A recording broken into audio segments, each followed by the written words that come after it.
Bismillahirrahmanirrahim.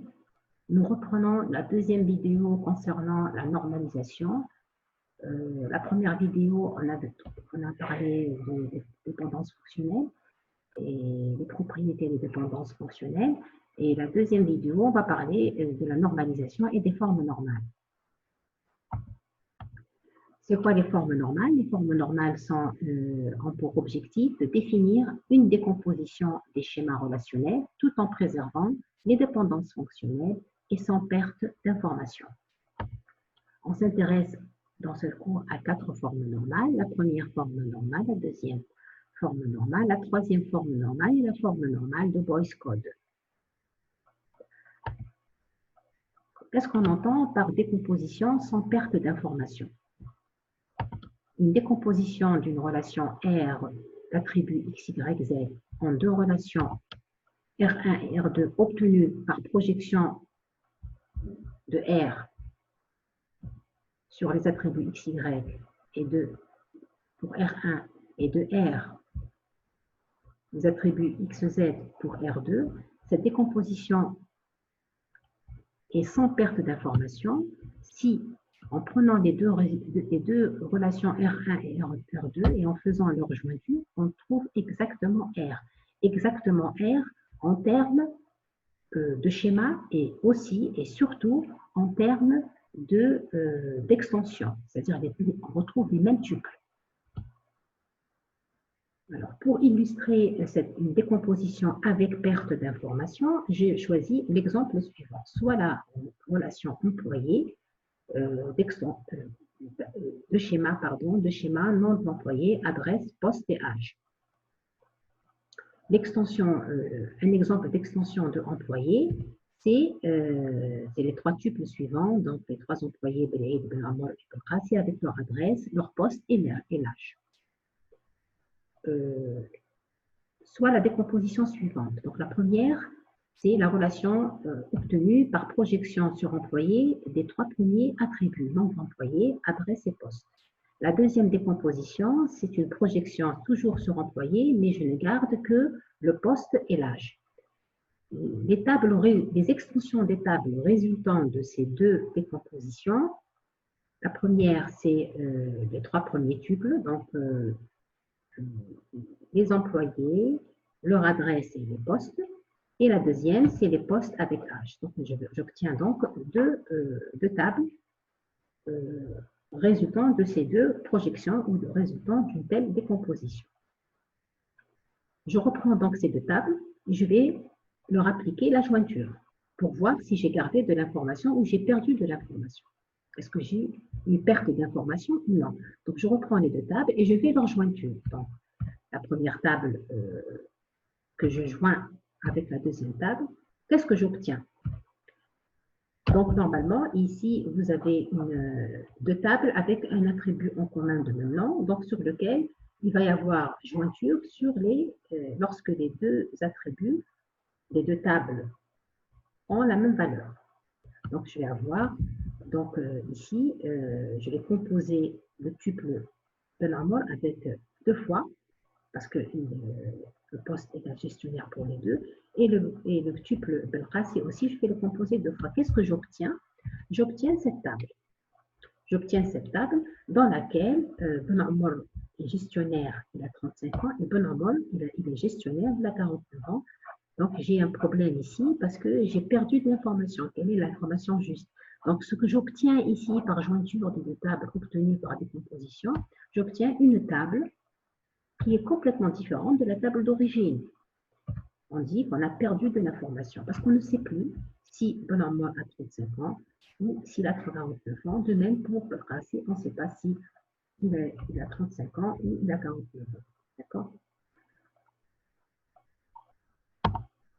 Alors, il y a un théorème de Hill qui dit que si une relation RXY, R d'attribut X, Y, Z est décomposable sans perte d'information en deux relations R1 et R2 de schéma respectifs XY pour la première relation et XZ pour la deuxième relation, s'il y a dans R des dépendances fonctionnelles de X vers Y pour la première relation, il faut qu'il y ait une dépendance de X vers Y et de X vers Z pour la deuxième relation. À ce moment-là, je dis que j'ai fait une décomposition de R sans perte d'information. Dans notre exemple, pourquoi on a perdu de l'information? Parce que la deuxième relation de schéma poste et âge, il n'y a pas de dépendance fonctionnelle de poste vers âge. Il n'y a pas de dépendance fonctionnelle de poste vers âge. On le voit très bien dans l'extension. Vous avez ici comptable 45, gestionnaire 35 et gestionnaire 49. Rappelez-vous de la définition de dépendance fonctionnelle. Il faudrait que, pour qu'il y ait dépendance fonctionnelle de poste vers âge, pour les mêmes valeurs de poste, je dois obtenir impérativement les mêmes valeurs de âge. Or, ici, nous avons la même valeur pour poste, mais on n'a pas la même valeur pour âge. Donc, il n'y a pas de dépendance fonctionnelle de poste vers âge. C'est pour ça que notre décomposition ne respecte pas le théorème de Hicks et à ce moment-là, il y a eu perte d'information.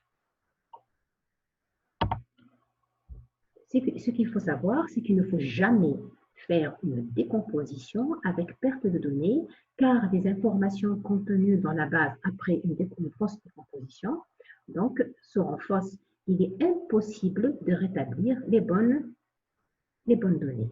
Dans notre exemple, on ne sait plus si Ben Ammar a 35 ans ou 49 ans, de même que Belkacem.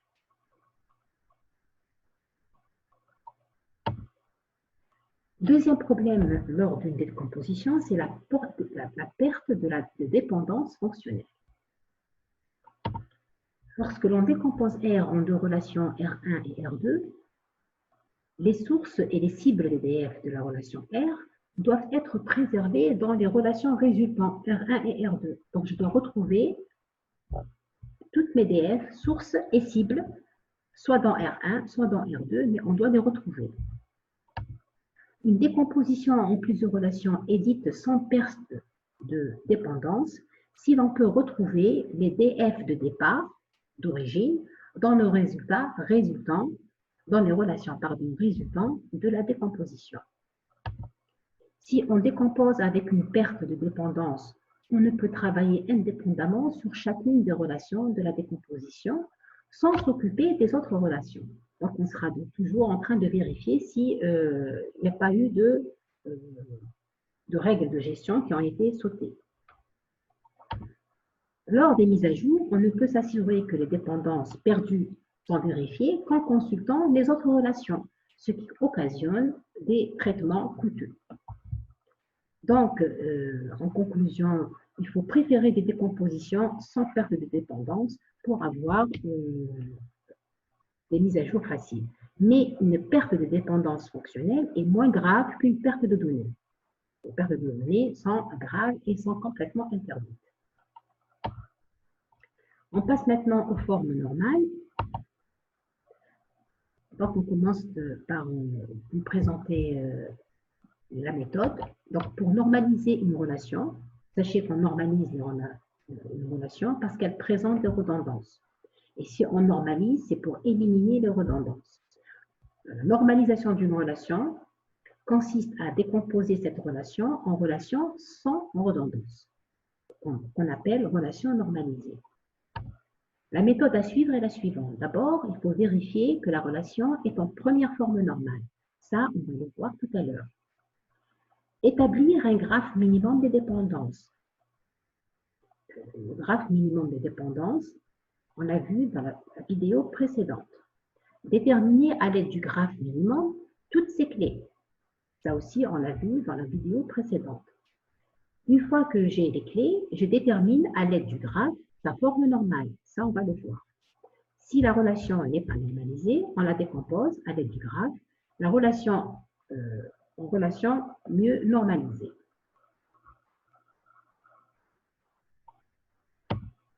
Première forme normale. Première définition. Une relation est en première forme normale si elle possède au moins une clé et si tous ses attributs sont atomiques. Un attribut est dit atomique s'il ne contient qu'une seule valeur pour un tuple donné, et donc il ne regroupe pas un ensemble de plusieurs valeurs. Deuxième définition de la première forme normale, une relation est en première forme normale si chaque valeur de chaque attribut de chaque tuple est une valeur simple. Tous les attributs sont simples et monovalués. Attribut simple. Un attribut est un attribut qui présente une seule information. Le contraire d'attribut simple est un attribut composé. Exemple d'attribut composé, l'adresse peut être considérée comme un attribut composé parce qu'il y a plusieurs informations. Il y a ici le numéro de la rue, c'est 1. Le nom de la rue, c'est le boulevard du 1er novembre. Le code postal, 23 000. La ville, Annaba, et le pays, Algérie. Donc, il y a plusieurs informations. Donc, ici, l'adresse peut être considérée comme un attribut composé et non pas un attribut simple. Cela n'exclut pas le fait qu'on peut choisir de le mettre, que l'adresse soit un attribut simple en la considérant comme une chaîne de caractères. À ce moment-là, on ne peut plus trouver ni le nom de la rue, ni le numéro de la rue, ni le code postal. Ce sera une chaîne.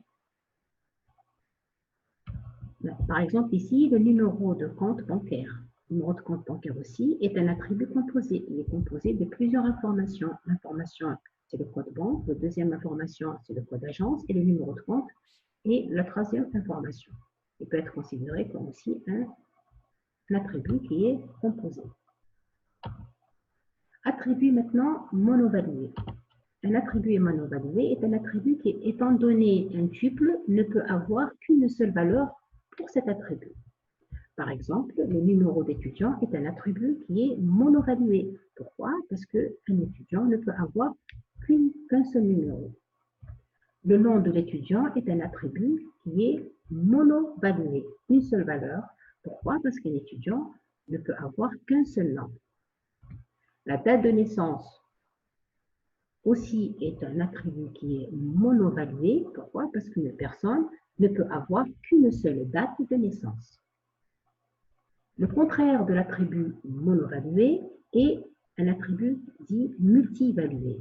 Multivalué, ça veut dire que c'est un attribut qui peut avoir plusieurs valeurs. Un attribut est dit multivalué s'il peut présenter pour un même tuple plusieurs valeurs possibles.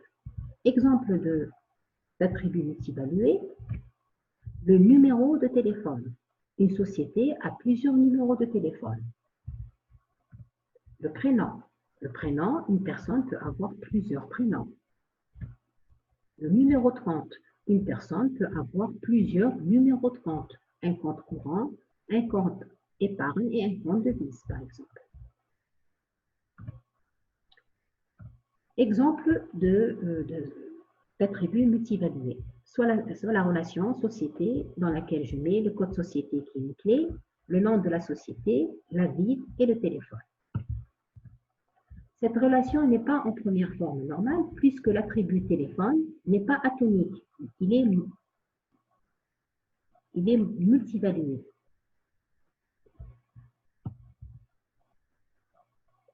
Exemple, soit le tuple suivant, c'est un tuple de la relation société. Le code de la société, 12330. Le nom de la société, une chaîne de caractères, ici c'est Sonalgaz. La ville, c'est Annaba, chaîne de caractères. Et les numéros de téléphone, ici, elle a plusieurs numéros de téléphone, la société Sonalgaz de Annaba. Étant donné qu'elle a plusieurs numéros de téléphone, ça veut dire que cet attribut téléphone, il est multivalué. Pour le même tuple, plusieurs valeurs. Comment donc décomposer en première forme normale? Alors, pour obtenir la première forme normale, on doit créer une relation dédiée ou destinée à représenter cet attribut multivalué. Cette nouvelle relation, elle va contenir d'abord la clé de la relation à laquelle j'ajoute l'attribut multivalué. Donc, je concatène la clé de la relation société avec le numéro de téléphone et je crée une nouvelle relation. Donc, je vais avoir cette relation, ici je l'appelle R pour l'exemple. Je mets la clé de la relation qui est CODES et je mets le numéro de téléphone qui est l'attribut multivalué. et je les concatène obligatoirement pour assurer l'unicité. Donc, par rapport à l'exemple ici, comment je vais décomposer? Je vais créer cette relation et je vais me mettre l'attribut clé. Ici, c'est 12330, c'est le code de société, concaténé avec le numéro de téléphone, le premier numéro de téléphone. Et j'ai créé un autre ici, un autre tuple, toujours la société 12330 et le téléphone. Et je crée autant de tuples que de numéros de téléphone pour la même société. Ici, obligatoirement, et je le redis, obligatoirement, on doit concaténer. Si je prends si on ne concatène pas les deux pour obtenir la clé de la relation R, on ne peut pas assurer l'unicité. Imaginez que je mets code S comme étant une clé. Je vais avoir 12330 qui se répète plusieurs fois dans la relation R, et donc elle n'est pas unique toute seule. Elle sera unique que si on la concatène avec le numéro de téléphone qui est l'attribut multivalidé. Bien sûr, quand je crée cette relation R dans laquelle je mettrai le code de la société et le numéro de téléphone de la société concaténé, dans la relation initiale, je dois enlever complètement l'attribut téléphone de la société. Donc, je n'aurai plus téléphone dans société. Vous le remarquez ici.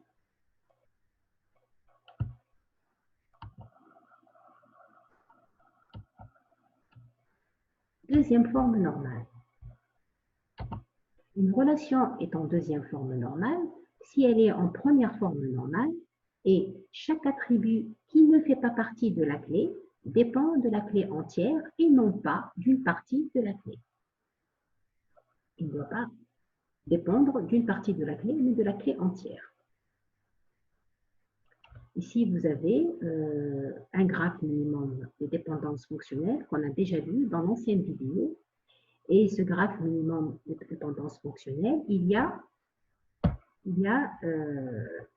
la clé ici, qui est parce que c'est le minimum d'attributs qui me donne tous les autres attributs. Donc, cette clé, à partir il faut connaître la clé de la relation pour pouvoir déterminer si oui ou non cette relation est en deuxième forme normale ou non. Donc, obligatoirement, graphe minimum de dépendance fonctionnelle, clé, ensuite je commence à définir la forme normale. Selon la définition, pour cette relation, tous les attributs qui dépendent de la clé. Quels sont les attributs qui dépendent de la clé? C'est A, B et C. Ils dépendent de la clé entière, puisque dépendent de E qui est la clé entière. C'est tout ce qu'il nous faut. D n'est pas concerné par cette définition parce que D dépend d'un attribut qui n'est pas clé. Donc, cette relation, pour les attributs qui dépendent de la clé, dépendent de la clé entière. Donc, elle est en deuxième forme normale. Deuxième graphe minimum de dépendance fonctionnelle qu'on a aussi déjà vu dans la vidéo précédente. Ce graphe minimum de dépendance fonctionnelle, il a deux clés. C'est-à-dire il a une clé concaténée, F et G. Pardon, il n'y a pas deux clés, il y a une seule clé, mais elle est concaténée. Elle est constituée de deux attributs. On applique donc la définition. Est-ce que tous les attributs qui dépendent de la clé dépendent de la clé entière? Nous avons ici C qui dépend de la clé entière, puisque F, G me donne C. Donc ici, il n'y a pas de problème. Par contre, A et B dépendent d'une partie de la clé qui est F. Et E dépend d'une partie de la clé qui est G. Donc, cette relation ne vérifie pas la définition de la deuxième forme normale, donc elle n'est pas en deuxième forme normale. On va décomposer cette relation qui n'est pas en deuxième forme normale pour la rendre en deuxième forme normale. Où se trouvait le problème? Il se trouvait dans les attributs A et B qui dépendent d'une partie de la clé et l'attribut E qui dépend d'une partie de la clé. Donc, pour lesquels on va donc ici, j'ai le premier problème, c'est A et B qui dépendent d'une partie de la clé. Donc, je vais prendre ça. cette dépendance fonctionnelle et je vais créer pour ça une relation. Je vais appeler R1 dans laquelle F est la source de l'ADF et A et B sont les cibles. Donc ici, A et B dépendent de toute la clé. Donc ils sont en deuxième forme. Cette relation est en deuxième forme normale. Deuxième DF qui pose problème, c'est parce que eux dépendent d'une partie de la clé. Je vais lui créer à elle aussi une relation dans laquelle je mettrai la source de l'ADF et la cible d'ADF. Et à ce moment-là, j'ai E qui dépend entièrement de la clé entière. Le reste ne pose aucun problème puisque C dépend de la clé entière. Donc ici, la relation R3, dans laquelle je mettrai les sources de l'ADF et la cible qui est C. Et D sera avec C puisque D dépend de C et C n'est pas une clé. Quand D dépend d'une relation, d'un attribut qui n'est pas clé, il est acceptable dans la deuxième forme normale. Donc R3 est en deuxième forme normale. Ici, c'est une décomposition en deuxième forme normale.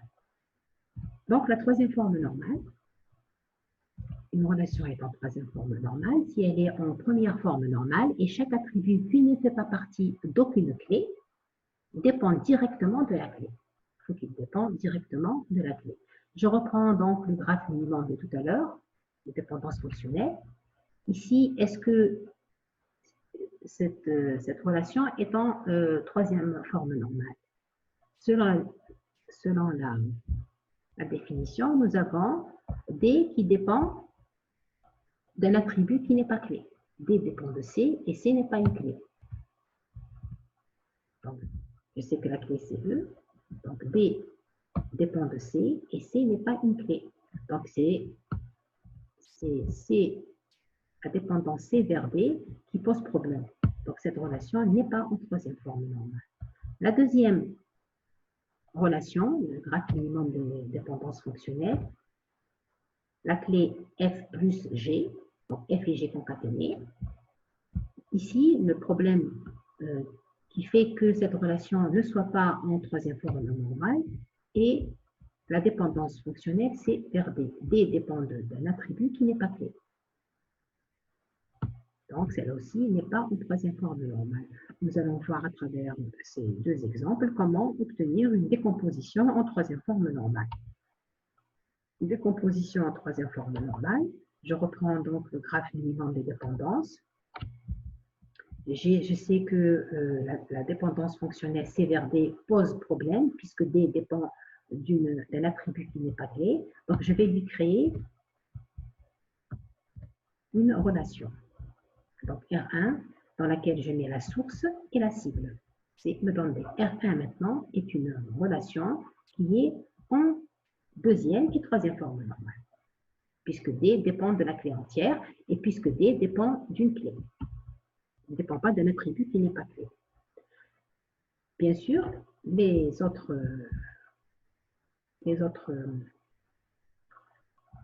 dépendances seront dans une autre relation que j'appellerai R2, dans laquelle je mets la source qui est E et la cible et toutes les cibles. Toutes les cibles, c'est-à-dire A, B et C. Je dois préserver mes dépendances. Je n'ai pas le droit d'enlever C. C doit rester puisqu'il y a la dépendance E vers C.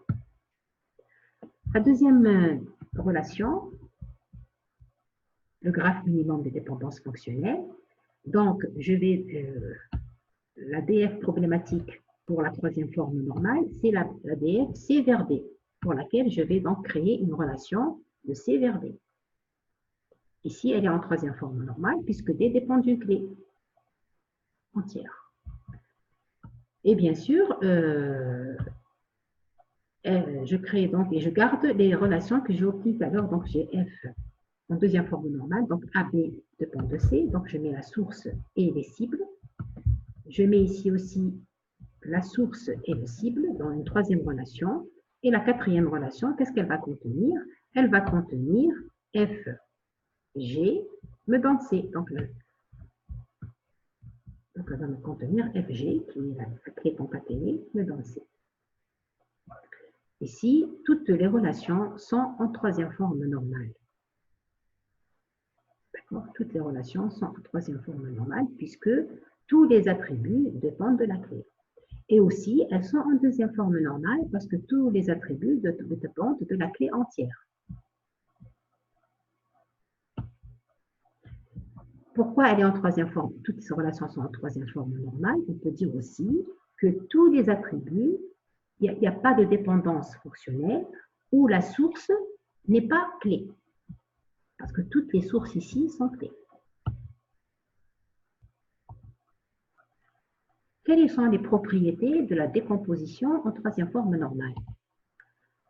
Toute relation peut toujours être décomposée en troisième forme normale sans aucune perte d'information. Quand je parle de perte d'information, c'est sans perte de dépendance fonctionnelle et sans perte de données, comme on l'a vu au début de la présentation. Cependant, une relation en troisième forme normale peut encore présenter des redondances. N'oubliez pas que quand on décompose, c'est pour éliminer les redondances. Mais on peut décomposer jusqu'à la troisième forme normale et on a toujours des redondances. C'est le cas où la relation présente plusieurs clés candidates. Exemple, je prends la relation catalogue dans laquelle je mets le numéro de fournisseur, le nom de fournisseur, le numéro du produit et le prix. Cette relation a le graphe minimum des dépendances fonctionnelles suivant. Ici, nous avons une double clé. Pourquoi? Parce que le numéro de fournisseur me donne le nom du fournisseur et le nom du fournisseur me donne le numéro de fournisseur.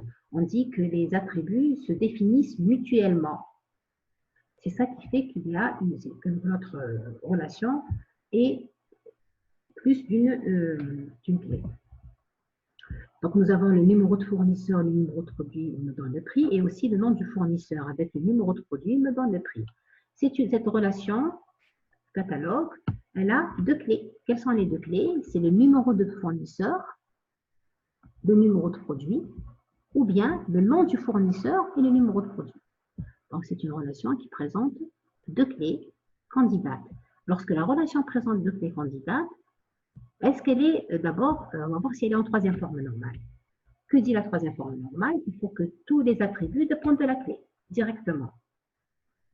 Prix dépend de la clé, des deux clés, de la clé numéro de fournisseur, numéro de produit, et de la clé nom du fournisseur et numéro de produit. Donc, cette relation, elle est en troisième forme normale. Et pourtant, cette relation présente des redondances. Quelles sont les redondances?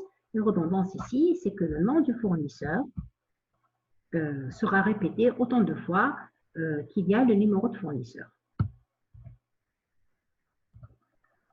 Si donc il y a des redondances, ça veut dire que bien qu'elles soient en troisième forme normale, il y a toujours des redondances. Ceci est dû au fait que cette relation présente deux clés candidates. Donc, les relations qui présentent deux clés candidates ou plusieurs clés candidates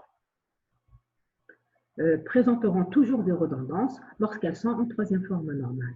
Et pourquoi on dit que ce type de relation qui présente plusieurs clés candidates, on fait appel à la forme normale de Boycott. La forme normale de Boycott, une relation est en FNBC si elle est en première forme normale et si toutes les sources de BF, toute source de BF est une clé entière. Dans la relation catalogue, nous avons deux clés candidates et nous avons les DF, numéro de fournisseur me donne le nom de fournisseur et le numéro de fournisseur n'est pas une clé entière, c'est une partie de clé. Même chose pour nom de fournisseur me donne le numéro de fournisseur aussi, c'est une DF qui, dans la source, n'est pas une clé entière, mais une partie de clé. Donc, la relation catalogue n'est pas en FNBC. Comment on va la décomposer pour obtenir la FNBC? C'est que je vais mettre une relation, dans la première relation R1, je vais mettre le numéro de fournisseur et le nom de fournisseur Et cette relation aura deux clés candidates, le numéro de fournisseur et le nom de fournisseur. Et dans la deuxième relation, je mets le numéro de fournisseur, le numéro de produit comme clé et je mets le prix. Donc, j'enlève le nom du fournisseur de la relation 2. À ce moment-là, toute source d'EDF est une clé. Pour la première, donc ici, nous avons le numéro de fournisseur me donne le nom de fournisseur et le nom de fournisseur me donne le numéro de fournisseur. Donc, ici, elle est en FNBC et celle-là aussi, elle est en FNBC parce que le prix, je l'obtiens par la concaténation de ces deux attributs. En règle générale, pour décomposer une relation en FNBC, on a ce type de graphe de dépendance. Généralement, il y a une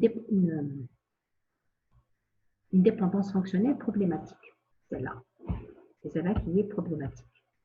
Donc déjà ici, vous avez votre graphe minimum de dépendance et vous avez une relation à deux clés.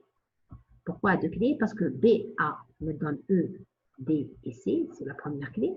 Et la deuxième clé, c'est quand E me donne A, pardon, E me donne B, ça veut dire que c'est EA aussi me donne E et D et C. EA me donne D et C. D'accord? Et me donne B parce que le E me donne B. À ce moment-là, j'ai une relation qui a deux clés candidates. Quelle est la DF problématique? Donc, il faut d'abord isoler cette DF problématique. Ici, la DF problématique, c'est E me donne B. C'est E me donne B qui me pose problème. Je vais l'isoler et je vais lui créer une relation. Je crée une relation R de E vers B. La clé c'est E et la source, la clé c'est E, la source c'est E et la cible c'est B. Donc, je crée donc une relation à part. J'isole la DF problématique dans une nouvelle relation. Ensuite, je remplace, j'élimine la cible de cette DF. La cible de cette DF, c'est B. Je l'élimine de la relation qui est là. Je l'élimine, donc j'enlève la cible, c'est B, et je la remplace par E. Et j'obtiens la nouvelle relation AE me donne D et C.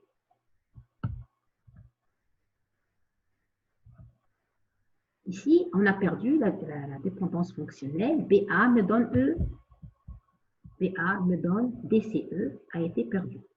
C'est une perte de dépendance fonctionnelle. Quelles sont les propriétés de la forme normale de Boyce Code? Une relation en FNBC est toujours en troisième forme normale. Mais le contraire n'est pas vrai. C'est-à-dire une troisième forme normale n'est pas en FNBC toujours. Mais une relation en forme normale de Boyce Code est en troisième forme normale aussi. La normalisation en forme en FNBC peut conduire à des pertes d'informations ou de DF. Exemple, soit la relation enseignant, schéma numéro d'étudiant, matière et prof, avec les règles de gestion suivantes. Chaque professeur enseigne une seule matière. Comment on écrit ça sous forme de dépendance fonctionnelle? C'est-à-dire que si j'ai le prof, j'ai la matière. Donc, prof me donne matière. Et pour chaque matière, chaque étudiant suit des cours d'un seul professeur. Ça veut dire que j'ai la dépendance fonctionnelle, le numéro d'étudiant. J'écris la matière, j'ai un seul professeur. C'est la concaténation du numéro d'étudiant en matière qui me donne prof. Donc, ces règles de gestion, je vais donc dessiner le graphe minimum des dépendances fonctionnelles. Nous avons donc le numéro d'étudiant matière me donne prof et le prof me donne la matière. Cette relation présente deux clés candidates. La première clé candidate, c'est le numéro d'étudiant matière et la deuxième, c'est le numéro d'étudiant prof. Donc, j'ai deux clés candidates. Donc, c'est une relation à plusieurs clés candidates et c'est une relation. Est-ce qu'elle est en troisième forme normale? Elle est en troisième forme normale. Pourquoi? Parce que tous les attributs dépendent de la clé. Parce que nous avons prof qui dépend de la clé. Mais elle n'est pas en forme normale de Boyce Code. Pourquoi? parce que prof me donne matière, d'accord, et la source de la DF n'est pas une clé entière. Donc, à cause de prof me donne matière, cette relation n'est pas en FNBC puisque la source de la DF n'est pas une clé entière. Donc, elle n'est pas en FNBC. Je vais donc donner l'exemple d'une extension de la relation enseignant. Donc, l'enseignant, nous avons le numéro d'étudiant 123, la matière BDD et le numéro du professeur, c'est 789. Même chose, l'étudiant 123, la matière LM, logique maths, et le numéro du professeur 896. Et je continue, je fais attention à ce que ici 258, BDD 789 et 126 LM 896. Cette relation présente des redondances dues au fait que la DF prof matière n'est pas représentée par une relation qui lui est dédiée. Vous avez remarqué aussi ici que BDD, c'est là, BDD 789, je le répète autant de fois qu'il y a l'enseignant 789. Donc, chaque fois que j'ai l'enseignant 789, je vais trouver BDD. Pourquoi? Parce qu'il n'y a pas une relation qui est à part. Je dois le représenter. Donc, si un enseignant change de spécialité, si maintenant l'enseignant numéro 789 n'enseigne plus la base de données, mais enseigne le système d'information, je dois aller et changer toutes les occurrences où apparaît le professeur 789 pour changer sa spécialité, le module enseigné. Comment décomposer cette relation en FNBC?